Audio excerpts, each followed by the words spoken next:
You're approaching 60 days with the team. Hopefully there's been some improvement and some success stories. So let's talk about it. So you completed your first 30 days and moved on to your 60 days. And if you didn't see the first video about the first 30 days, it's down in the notes below. But now we're into the next 60 days. The first 30 days was about assessing. It was about getting to know the team. It was about the 3 critical meetings, putting your schedule together. Now the next 60 days is about analyzing what you assessed the first 30 days and analyzing the next 60 days. So from day 30 up into day 60, that's what we're going to be doing, kicking it up a notch. Now, in this next 60 days, you will have a team meeting, the second team meeting, and in this team meeting, you will be sharing your vision for the team. You've spent 30 days with them or more, and now it's your chance and your opportunity to share with them where you see the team going in the future, some of the things that's going well with the team that you want to keep, some of the things that you may be adjusting with the team so that the team can get better at certain things, and how these goals that you have in mind, your vision of the team, coincide with the company goals and where the company is going in the future. So this is very important for you to share. You'll become more focused in the second meeting. It's not just getting to know people anymore. You kind of know a little bit about them. It's time for you to start leading, guiding, and directing your team in the way that you want them to go and the way that the company is going. So it's very critical and very important for you to share your ideas, get their input on it, have the team come together and make sure everybody understands exactly what you're coming from, where you're coming from, what you're talking about, and what direction that you want the team to go in. And now that's not to say that everything that they've been doing is bad or incorrect. There have been some good things on the team that has made it run up until this point that you want to keep. You don't want to change. But there should be a few things that you can adjust or change on the team, and now is your time to do it. And the team meeting is a great place where you can gather everybody together so that everyone hears the same message from you and you can move forward with your new team as their new leader. The other meeting with the individuals will become more focused too, because now that you've had the introduction, you've had some time spent with them, and you can work on some things. This is when you sit down with the individual and ask them where they want to go, where they see themselves in the future, how they want to be developed. And you can maybe see some with your analyst from the first 30 days. You have 30 days of their performance. And so if you have a metrics available, you can share with them where you see their metrics is and where you see some areas that they can improve, areas where they're strong in. But this gets down to the individual level of the person, and you all sit together and have more of a focused conversation about where you see they need to go and what they need to be doing. Get input from them, where they want to go, what they want to do with the company, that type of thing. Write down, jot down, always take notes, because it'll be good to come back to and refer back to. And in the next meeting, you can say, this is what we discussed. This is where we're going. Where are we at this point? But it's showing that you're becoming better at communicating with them, getting to know them a little bit better, and directing them in the areas where you feel like they need to improve and where they need to go. So the individual meetings will become a little more intense, a little more focused, a little more informational, and not just sharing things about each other, but actually getting down to where we need to go with this team and what's taking us forward, and you as an individual, what your contribution will be in the overall team function.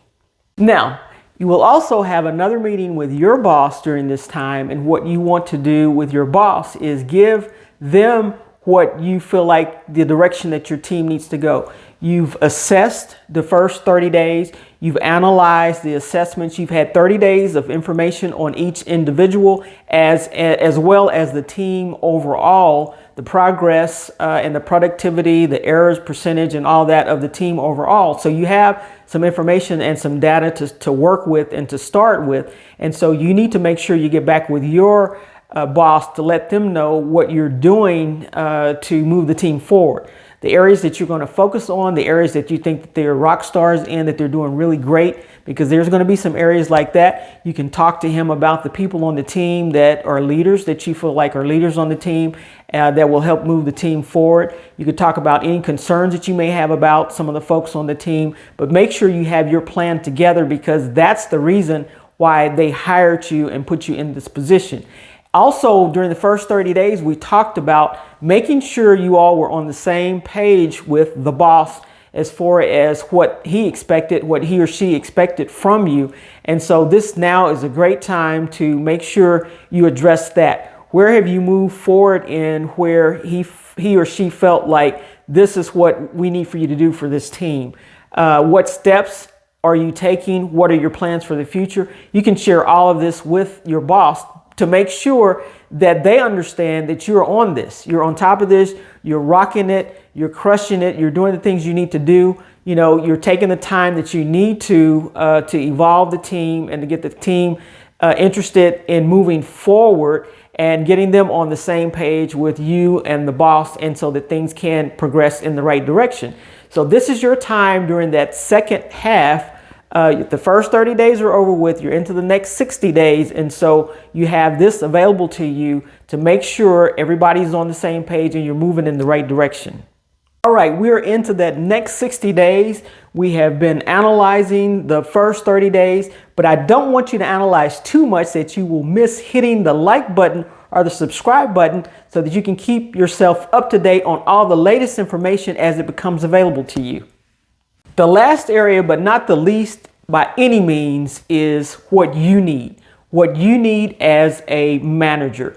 You need to be assessing yourself, your own performance, you know, the things that you need more help in, if you need mentorship in something, if you need help with the processes, if you need help with whatever it is you need help with, make sure you're getting what you need.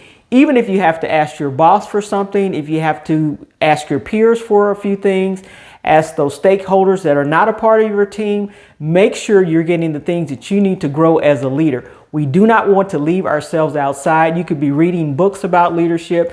You could be doing seminars. You could step outside of the company and do something to help with leadership. All of these are in your development, and you do not want to leave yourself out. Yes, your first priority is your team, and you want to speak to the needs of your boss also, but you do not want to, leave yourself out and your own development in being the leader, because if you're not great, the team can't be great. So make sure you're right there doing the things you need to do to help yourself. So look at where you need help. Look at your strengths, your weaknesses, the things that you know that you don't know, and the things that you're learning that you need to spend more time on. Do the things that you need to. You know, you may need to take a few hours in a day of a week and just sit back, think of some things, write down some things, get some me time in as a leader, as a supervisor, as a manager. So make sure you're taking care of you along with the other things that you need to do as a leader. Well, there you have it. We're up through day 60, and it's about analyzing what you assessed in the first 30 days. It's also about setting expectations. Make sure you're setting expectations to the members of your team. I can give you an example of, I took over a team, and the team was used to the manager doing their time cards when we were doing time cards, online time cards. Now, in the HR manual, it did say that the individual employee should put their time in and the manager should check it. So that was an expectation that I had to set day one, is that Adrian does not do time cards. You do your own time card. You would know your time that you're in and out of the office better than I would. Now, Adrian is there to, make sure the time cards are right, approve the time cards and that type of thing. But it's their responsibility to do time cards. So that is an expectation that I had to set from day one. So make sure you're analyzing and setting the expectations so everybody's clear on the things that they need to do, and things will flow much smoothly. All right. See you in the next session.